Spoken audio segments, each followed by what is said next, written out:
지금 세계 여론조사에서 충격적인 결과가 나왔습니다. 베트남 95%, OECD 1위 터키 92.2%. 한국에 대한 호감 수치가 전례 없는 수준으로 집계된 겁니다.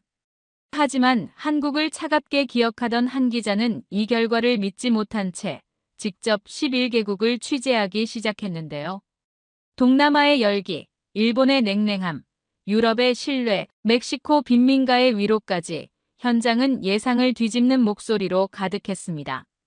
그리고 마지막 터키에서 그는 마침내 15년간의 편견을 내려놓고 놀라운 고백을 남겼습니다. 왜 전 세계는 지금 한국을 사랑한다고 말하는 걸까요? 지금부터 캐나다 기자의 보도를 따라 세계 사람들이 한국을 얼마나 사랑하는지를 알려드리겠습니다. 그 전에 잠시 댓글로 한국 사랑해요라고 남겨주시면 더 많은 세계 사람들에게 한국의 위대함이 잘 전달될 것입니다. 그럼 바로 이야기 들려드릴게요. 안녕하세요. 저는 엘리자 로웰입니다. 토론토 글로벌 헤럴드 국제부에서 15년째 기자로 일하고 있어요. 베트남 95%, OECD 1위 터키 92.2%. 컴퓨터 모니터에 띄워진 수치들이 제 눈을 의심하게 만들었습니다.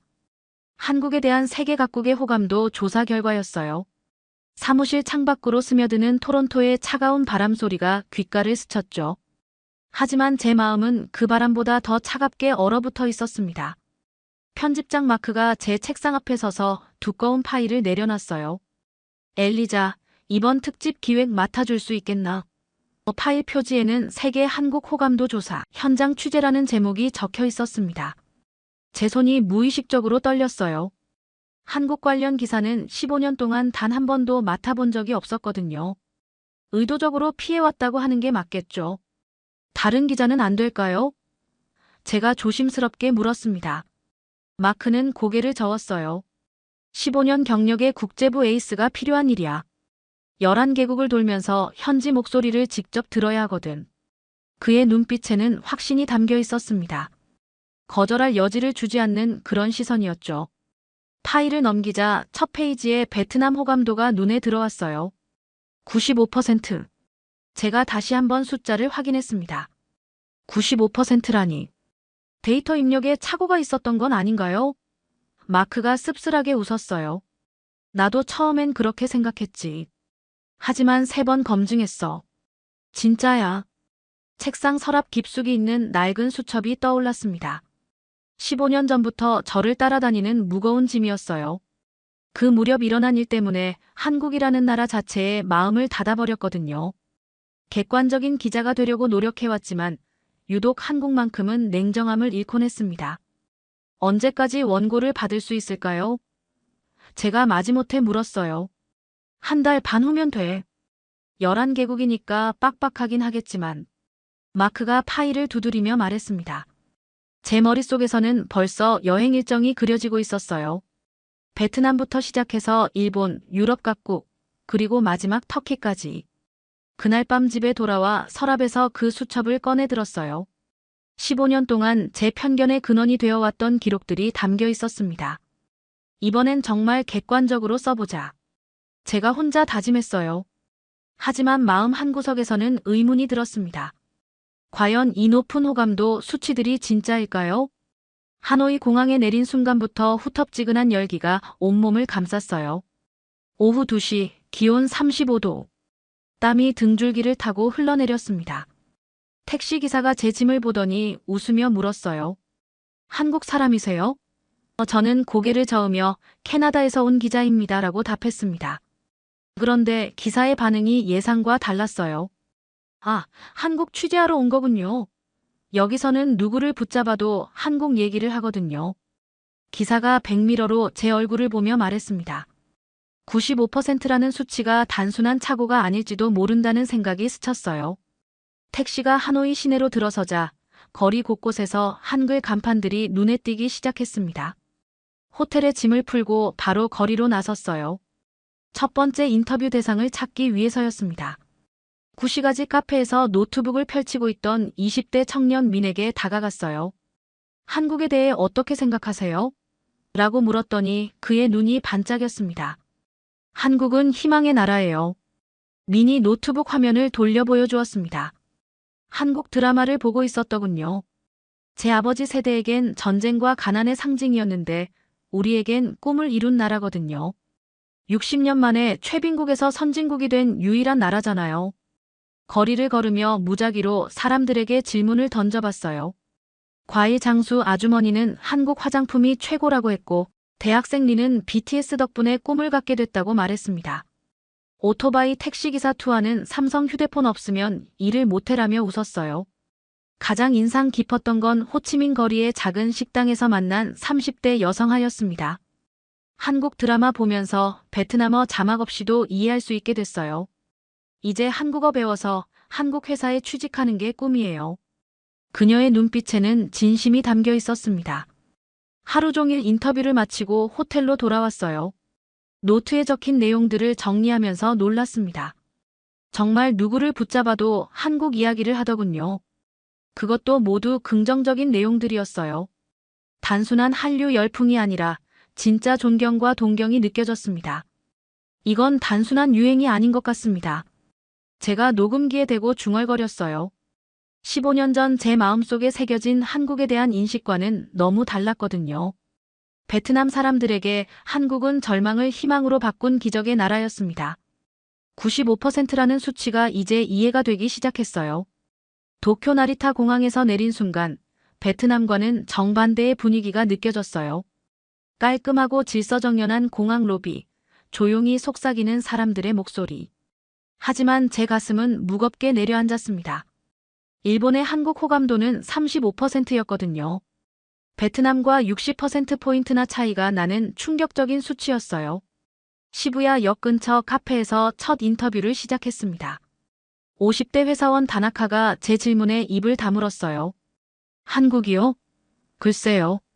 그가 주변을 둘러보며 조심스럽게 말했습니다. 역사 문제는 아직도 어렵죠.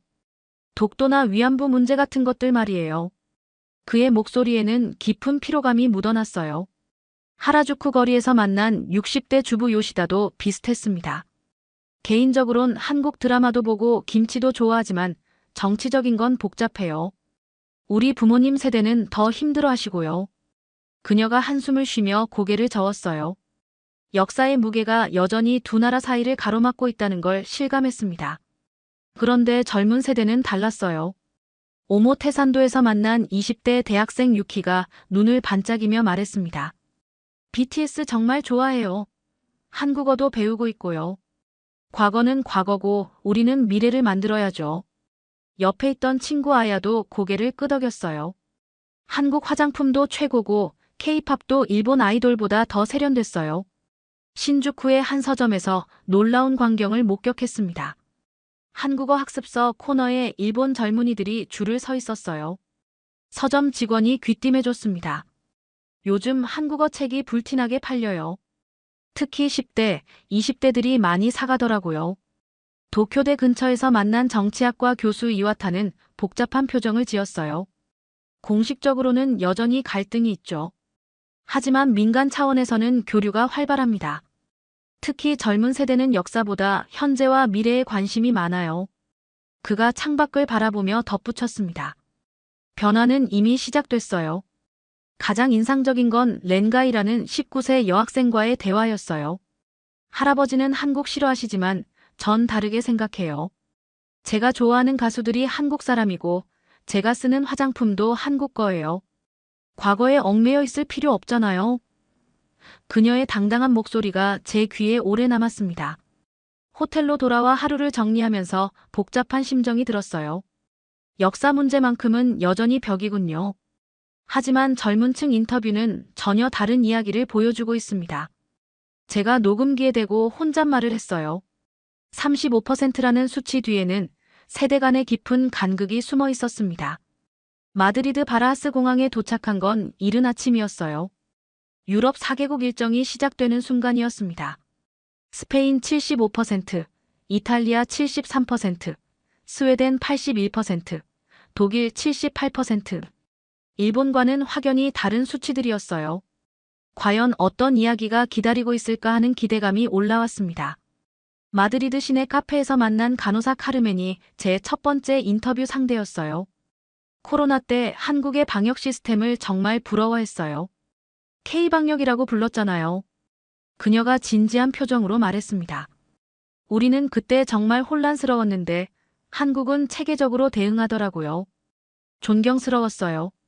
로마에서 만난 대학 교수 마르코도 비슷한 반응을 보였습니다. 한국의 디지털 전환은 유럽이 배워야 할 모델이에요.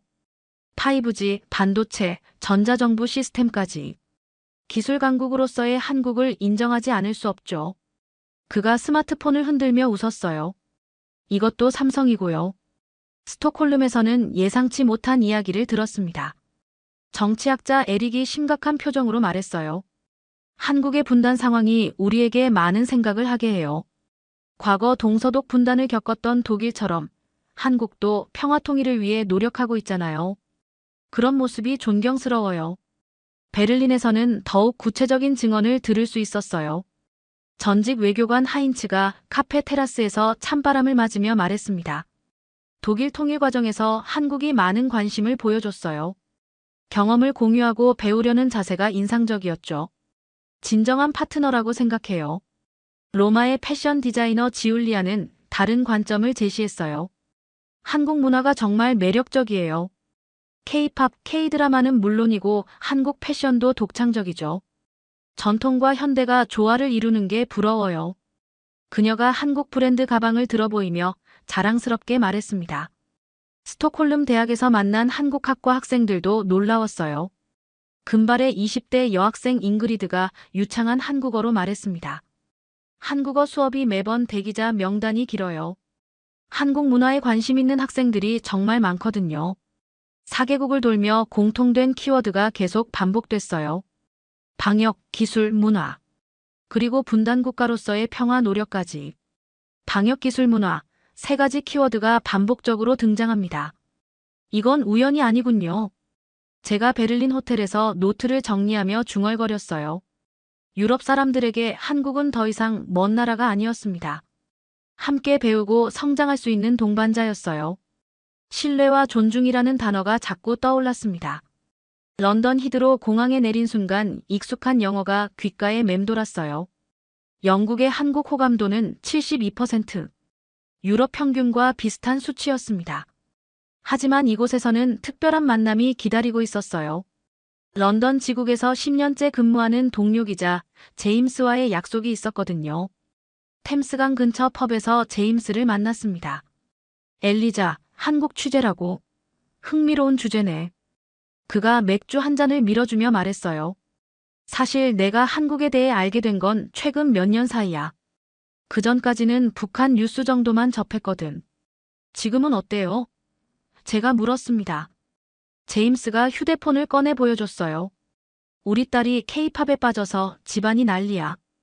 BTS 콘서트 표 구하려고 밤새 대기했다니까. 그가 웃으며 고개를 저었어요. 처음엔 이해 못했는데 듣다 보니 정말 수준 높더라고. 다음 날 제임스가 안내해준 뉴몰든 한인타운을 찾았어요. 런던 남서쪽에 자리한 이곳은 정말 놀라웠습니다. 한글 간판들이 즐비하고 한국마트와 식당들이 활기차게 운영되고 있었어요. 이 도시의 일상 속에 한국이 이렇게 깊숙이 스며들 줄은 몰랐습니다. 제가 길을 걸으며 혼잣말을 했어요. 한국 식당에서 만난 영국인 부부 존과 사라가 인상적이었습니다. 매주 토요일마다 여기 와요. 김치찌개가 최고거든요. 존이 젓가락질을 하며 말했습니다. 사라가 덧붙였어요. 한국 드라마 보면서 한국 음식에 관심이 생겼어요. 이제 집에서도 한국 요리해요. 런던 대학교에서 만난 동아시아학과 교수 피터는 더욱 학술적인 관점을 제시했어요. 한국은 소프트 파워의 새로운 모델을 제시했어요. 할리우드나 BBC와는 다른 방식으로 전 세계에 영향을 미치고 있죠. 그가 서재에서 한국 관련 서적들을 꺼내 보여줬습니다. 옥스퍼드 스트리트의 화장품 매장에서는 한국 브랜드 코너에 긴 줄이 서 있었어요. 20대 여성 엠마가 비비크림을 고르며 말했습니다. 한국 화장품이 품질도 좋고 가격도 합리적이에요. 친구들이 모두 한국 제품 써요. 킹스 칼리지에서 만난 한국학 전공 학생 올리버의 말이 가장 인상적이었어요. 처음엔 K-팝 때문에 관심을 갖게 됐는데 공부하다 보니 한국 역사와 문화가 정말 깊더라고요. 졸업 후 한국에서 일하고 싶어요. 그의 눈빛에는 진지함이 담겨 있었습니다. 런던에서 느낀 건 한국이 더 이상 아시아의 작은 나라가 아니라는 점이었습니다. 글로벌 도시 런던의 일상 속에서 당연한 존재가 되어 있었어요. 72%라는 수치가 이제 충분히 이해됐습니다. 대서양을 건너 뉴욕 JFK 공항에 도착했어요. 미국, 호주, 프랑스까지 3개국을 연달아 취재하는 강행군이 시작됐습니다. 미국 68%, 호주 71%, 프랑스 69%. 비슷한 수치들이지만 각각 다른 이야기가 있을 거라는 예감이 들었어요. 맨해튼의 한 카페에서 베트남 참전 용사 로버트를 만났습니다. 90대 노인의 눈빛에는 깊은 그리움이 담겨 있었어요. 한국 갔을 때가 19살이었어. 무서웠지만 한국 사람들이 정말 따뜻하게 대해줬지. 그가 낡은 사진을 꺼내 보여줬습니다. 지금도 편지 주고받는 한국 친구들이 있어. 50년 넘게 말이야. 로스앤젤레스에서는 K타운을 직접 둘러봤어요. 코리아타운의 규모가 상상 이상이었습니다. 한국 식당, 노래방, 마트들이 몇 개 블록에 걸쳐 늘어서 있었어요. 현지 교민 김 씨가 자랑스럽게 말했습니다. 이제 미국 사람들도 한국 음식 먹으러 여기까지 와요. 20년 전과는 완전히 달라졌어요. 시드니에서 만난 호주국립대학교 교수 마이클이 흥미로운 분석을 해줬어요. 호주와 한국은 중간국가 외교의 좋은 파트너예요. 둘 다 미국과 중국 사이에서 균형을 찾아야 하는 입장이거든요. 그가 연구실 벽에 걸린 세계 지도를 가리키며 설명했습니다. 멜버른의 한 대학에서는 놀라운 장면을 목격했어요. 한국어 강의실이 꽉 찼더군요. 담당 교수가 귀띔해줬습니다. 수강 신청이 매번 조기 마감이라니. 현장에서 직접 확인하지 않았다면 믿기 어려웠을 겁니다. 제가 강의실을 둘러보며 중얼거렸어요. 파리에서는 또 다른 관점을 만날 수 있었습니다. 소르본 대학의 문화평론가 피에르가 예술적 시각을 제시했어요. 한국 영화가 칸 영화제를 휩쓸고 있어요. 기생충, 미나리 같은 작품들이 우리에게 새로운 영감을 주고 있죠. 그가 열정적으로 설명했습니다. 뉴욕 컬럼비아 대학에서 만난 국제관계학과 교수 데이비드는 정치적 관점을 보여줬어요. 한국의 민주화 과정은 전 세계 민주주의 운동에 큰 영향을 미쳤어요. 군사 독재에서 평화적으로 민주주의를 이뤄낸 모범 사례죠. 시카고에서 만난 경제학자 수자는 다른 이야기를 들려줬습니다. 한국 기업들의 혁신 속도가 놀라워요. 삼성, LG, 현대. 이들이 미국 시장에서 차지하는 비중이 계속 커지고 있어요. 그녀가 아이패드로 한국 기업 통계를 보여줬어요. 파리 16구의 한 갤러리에서는 한국 현대미술 전시회가 열리고 있었어요. 관람객들이 진지하게 작품을 감상하는 모습이 인상적이었습니다. 갤러리 관장이 말했어요. 한국 아티스트들의 작품이 유럽에서 주목받고 있어요. 독창적이면서도 보편적 감성을 담고 있거든요. 3개국을 돌며 느낀 건 한국에 대한 인식이 다층적이라는 점이었어요. 참전 세대에게는 전우애와 감사가, 젊은 세대에게는 문화적 동경이, 학계에게는 학문적 관심이 각각 다르게 나타났습니다. 연대와 자부심이라는 키워드가 계속 떠올랐어요. 멕시코시티 공항에 내린 순간 높은 고도 때문에 숨이 가빠왔어요. 해발 2240m에 위치한 이 도시는 제게 예상치 못한 충격을 안겨줄 예정이었습니다. 멕시코의 한국 호감도는 76%. 하지만 수치로는 설명할 수 없는 깊은 이야기가 기다리고 있었어요. 시내 중심가에서 택시를 타고 테피토 지역으로 향했습니다. 빈민가로 유명한 곳이었어요. 기사가 걱정스럽게 물었습니다. 정말 거기 가시는 거예요? 위험할 수 있는데요. 하지만 저는 그곳에서 한국 드라마의 영향력을 직접 확인하고 싶었거든요. 좁은 골목길로 들어서자 낡은 집들이 빼곡히 늘어서 있었어요. 오후 3시인데도 어둠침침했습니다. 그런데 한 집에서 익숙한 음악이 흘러나왔어요. 한국 드라마 OST였습니다. 문을 두드리자 40대 여성 마리아가 나왔어요. 한국 드라마 보세요? 제가 물었더니 마리아의 얼굴이 환해졌습니다. 매일 봐요. 지금 도깨비 다시 보고 있어요.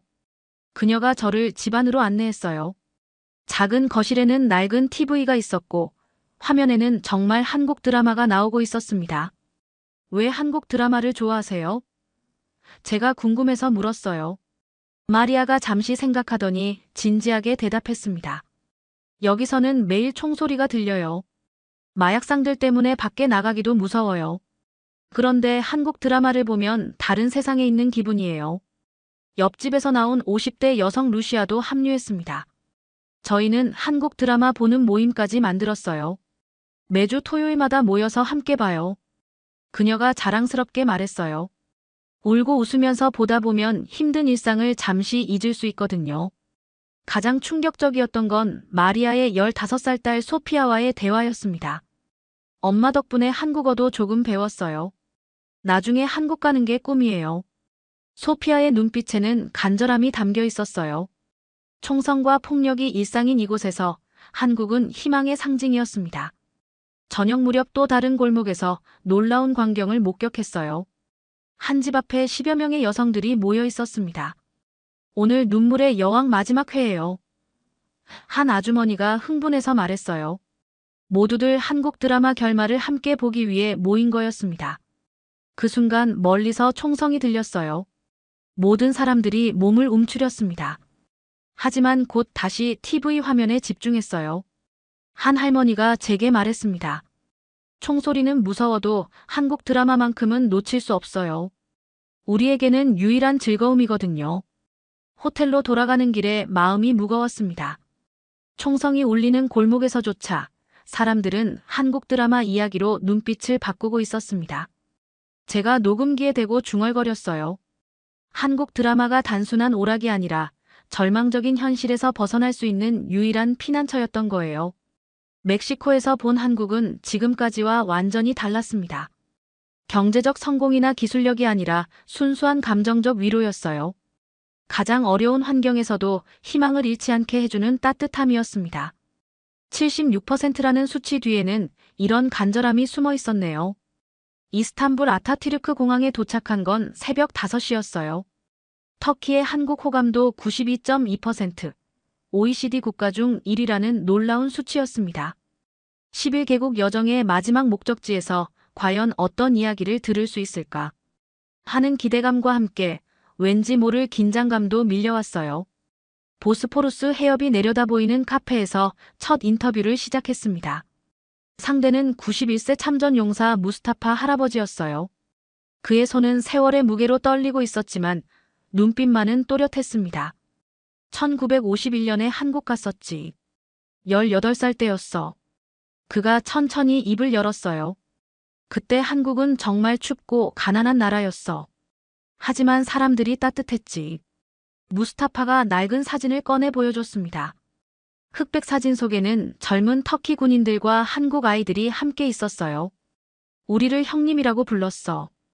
그 말이 지금도 귀에 맴돌아. 가장 충격적이었던 건 무스타파의 다음 말이었습니다. 지금 한국 보면 정말 자랑스러워. 그때 그 가난하고 힘없던 나라가 이렇게 발전할 줄 누가 알았겠어. 그의 목소리에는 아버지가 아들의 성공을 자랑하는 듯한 따뜻함이 담겨 있었어요. 앙카라에서 만난 정치학 교수 아흐메트는 더욱 구체적인 설명을 해줬습니다. 터키와 한국은 형제국이에요. 한국 전쟁 때 우리가 피를 흘리며 지켜낸 나라거든요. 그런 한국이 세계 10위 경제대국이 됐다는 건 터키인들에게도 큰 자부심이에요. 이스탄불 대학교에서 한국어를 가르치는 교수 에스라의 이야기도 인상적이었어요. 요즘 젊은 학생들이 한국어 배우러 몰려와요. K-팝과 K-드라마 때문이죠. 할아버지 세대의 전쟁 기억과 손자 세대의 문화적 동경이 만나는 거예요. 가장 감동적이었던 순간은 이스탄불의 한 양로원에서였습니다. 참전 용사들이 모여 사는 곳이었어요. 92세 할아버지 하산이 제 손을 꼭 잡으며 말했습니다. 한국 사람이야? 반가워. 저는 캐나다 기자입니다. 라고 정정했지만 할아버지는 계속 웃으셨어요. 상관없어. 한국 이야기하러 온 거잖아. 참전 노병의 손을 잡는 순간 15년간의 제 선입견이 흔들리기 시작했습니다. 제가 그날 밤 호텔에서 녹음기에 대고 말했어요. 그 손의 온기에서 한국을 향한 진심 어린 사랑을 느꼈거든요. 마지막 날 밤, 저는 용기를 내어 15년 동안 읽지 못했던 동생 케빈의 일기를 꺼내 들었어요. 마지막 페이지를 펼치자 케빈의 마지막 글이 눈에 들어왔습니다. 한국은 생각보다 훨씬 따뜻한 나라였다. 사람들도 거리도 모든 게 따뜻했다. 누나가 걱정할 것 없이 좋은 나라야. 눈물이 주르륵 흘러내렸어요. 15년 동안 제가 한국을 미워했던 이유가 순식간에 무너져 내렸습니다. 케빈은 마지막까지 한국을 사랑했었구나. 제가 혼자 마음의 벽을 쌓고 살았던 거였어요. 다음 날 공항으로 향하는 길에 무스타파 할아버지의 말이 계속 맴돌았습니다. 우리가 지켜낸 나라가 이렇게 커져서 자랑스러워. 그리고 케빈의 마지막 글. 한국은 기억보다 따뜻한 나라였다. 취재를 마친 지금 저 역시 말할 수 있습니다. 한국을 사랑하게 되었다고. 제가 이스탄불 공항에서 마지막 녹음을 남겼어요. 11개국을 돌며 만난 95%의 사랑. 그 진심이 마침내 제 마음에도 닿았습니다. 베트남의 희망, 일본의 변화, 유럽의 신뢰, 영국의 일상, 미국, 호주, 프랑스의 연대, 멕시코의 위로, 그리고 터키의 형제의 각기 다른 이유로 한국을 사랑하는 세계 곳곳의 목소리들이 제 15년간의 편견을 하나씩 무너뜨렸어요. 숫자가 보여주고 현장이 증명했을 때 오래된 편견은 무너지고 새로운 이해가 시작되었습니다. 한국에 대한 세계의 사랑을 취재하러 떠났던 제가 결국 제 자신의 마음을 치유하고 돌아오게 된 거죠. 토론토로 돌아가는 비행기 안에서 창밖을 바라보며 생각했어요.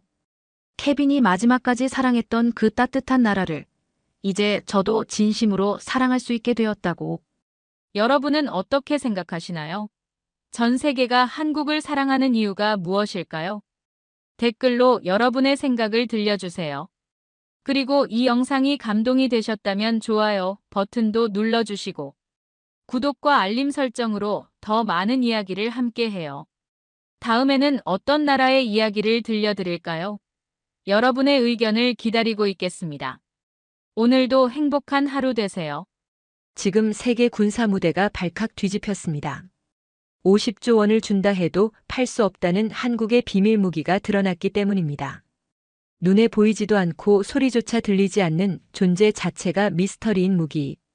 유럽과 미국은 불가능하다며 비웃었지만 단 30초 만에 수십 대의 드론이 증발하는 장면이 공개되자 모두 얼어붙었습니다. 핵보다 싸고 미사일보다 빠르며 적에게는 보이지 않는 무기. 과연 한국은 인류 최초로 빛없는 전쟁 시대를 열게 되는 걸까요? 안녕하세요. 저는 마르코 앙드레아스입니다.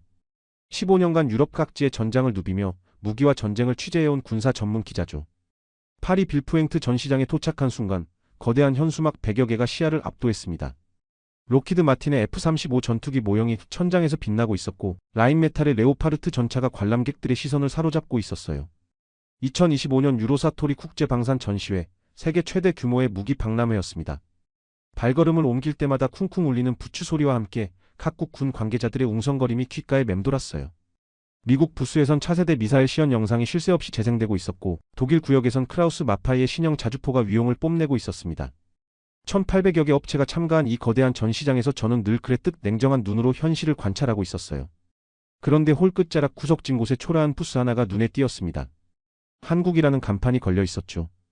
다른 나라들의 화려한 디스플레이와 달리 단촐한 책상 몇 개와 모니터 2대가 전부였어요. 호기심이 생겨 가까이 다가갔습니다. 보이지 않는 레이저 무기로 드론을 격추한다는 문구가 적힌 팜플렛을 집어들었어요. 순간 코웃음이 나왔습니다. 미국조차 실용화하지 못한 레이저 무기를 한국이 완성했다고요. 더욱이 보이지 않는다니 이건 그냥 SF 영화 이야기 아닌가요?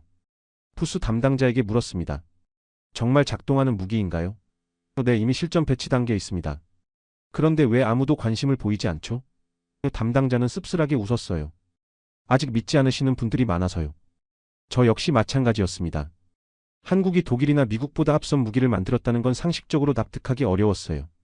게다가 보이지도 않는 레이저라니 이건 허황된 홍보 문구에 불과할 거라고 생각했습니다. 팜플렛을 주머니에 넣고 돌아서는 순간 한 가지 의문이 스쳤어요. 만약 정말이라면 어떨까요? 하지만 곧 고개를 저었습니다. 그럴 리 없다고 그냥 과장 광고일 뿐이라고 단정했죠. 그때는 몰랐습니다. 며칠 후 제 모든 선입견이 산산조각 날 거라는 사실을 말이에요. 전시회 둘째 날 오전 10시 정각에 미국 로키드 마틴 푸스로 향했어요. 거대한 스크린에서 하이마스 다연장 로켓의 발사 장면이 재생되고 있었습니다. 폭음과 함께 미사일이 하늘로 치솟는 모습이 장관이었죠. 푸스 담당자는 자신만만하게 설명했어요. 한 발당 17만 달러지만 확실한 타격력을 보장합니다. 독일 라인메탈 구역도 마찬가지였어요. 35mm 대공포가 분당 1000발의 포탄을 쏟아내는 영상을 보여주며 완벽한 방공망이라고 강조했습니다. 포탄 한 발에 $200씩이라고 하더군요. 하지만 제 머릿속엔 어제 본